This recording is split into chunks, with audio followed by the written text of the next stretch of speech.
বুধবার মালদহে যাচ্ছেন মুখ্যমন্ত্রী। সেখানে জনসভা রয়েছে তার। মালদহ জেলার গাজলে সেখানেই জনসভা করবেন মুখ্যমন্ত্রী মমতা বন্দ্যোপাধ্যায়।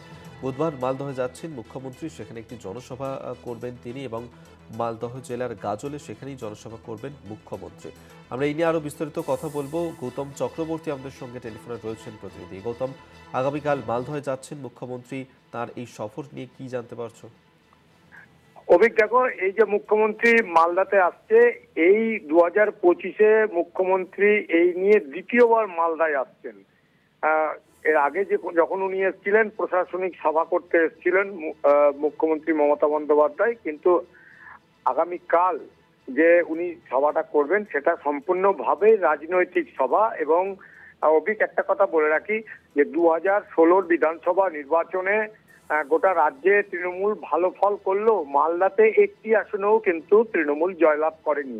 পাশাপাশি তারপর থেকে মুখ্যমন্ত্রী এবং তার অভিষেক বন্দ্যোপাধ্যায় তারা দুজনেই উত্তরবঙ্গের উপর জোর দিয়েছিল, এবং 21-এ কিন্তু ফল অনেকটাই ভালো হয়। 12টি আসনের মধ্যে এখানে 8টিতে জয়লাভ করে তৃণমূল কংগ্রেস এবং 4টি বিজেপি পেয়েছিল। গত লোকসভা নির্বাচনে এখানে তৃণমূল সেভাবে ফল ভালো করতে পারেনি। রাজ্যে ফল ভালো করলো, এখানে 2টি আসন উত্তর মালদা লোকসভা, দক্ষিণ মালদা লোকসভা, একটি বিজেপির ঘরে যায়, একটি কংগ্রেস সিপিএম জোট জয়লাভ করে। দক্ষিণ মালদায় কংগ্রেস সিপিএম জোট পেয়েছিল। ফলে উত্তরবঙ্গে এবার যে সামনে যে বিধানসভা নির্বাচন, হয়তো আমরা যেটা শুনতে পাচ্ছি ফেব্রুয়ারির লাস্টে বা মার্চে ভোট ডিক্লেয়ার হয়ে যেতে পারে, এমনটাই কিন্তু রাজনৈতিক মহলের এখানে মুখে মুখে ঘুরছে সেই কথা। সেটাকে মাথায় রেখেই এই যে মুখ্যমন্ত্রী আসছে, উত্তরবঙ্গের গেটওয়ে হচ্ছে মালদা, এবং মালদার গাজল যেখানে সভা করবে সেইটা মূলত আদিবাসী অধ্যুষিত যে বিধানসভা।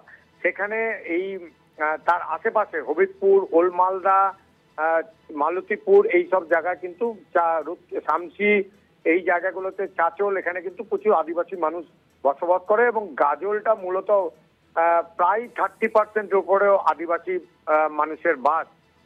এবং লোকসভা নির্বাচনে এখান থেকে বিজেপি ভালো ভোটে লিড পেয়েছিল, এবং এখানে গাজলে বিধানসভায় বিজেপি জয়লাভ করেছিল। মুখ্যমন্ত্রীর পাখির চোখ এখন মালদা জেলার অন্যতম কেন্দ্র গাজলকে কেন্দ্র করে কালকে উনি 12টার সময় এখানে মিটিং করে রাজনৈতিক জনসভা করবেন।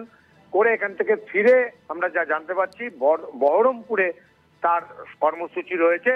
12টা নাগাদ এখানে সভা হবে। ইতিমধ্যেই জেলার নতুন দায়িত্ব নেওয়া পুলিশ সুপার অভিজিৎ বন্দ্যোপাধ্যায় এবং অন্যান্য পুলিশ কর্তারা কিছুক্ষণ আগে 8টা পর্যন্ত তারা সিকিউরিটি চেকিং এর কাজ করছিলেন। রাস্তাঘাটে পুরো যে হোটেল এনেছে ধারে যে হোটেলগুলো রয়েছে, যদিও বা তিনি হেলিকপ্টারে আসবেন, কিন্তু নিরাপত্তা ব্যবস্থা জোরদার করা হয়েছে বোঝা যাচ্ছে আপাতত। ধন্যবাদ গৌতম চক্রবর্তী টেলিফোনে ছিলেন প্রতিনিধি।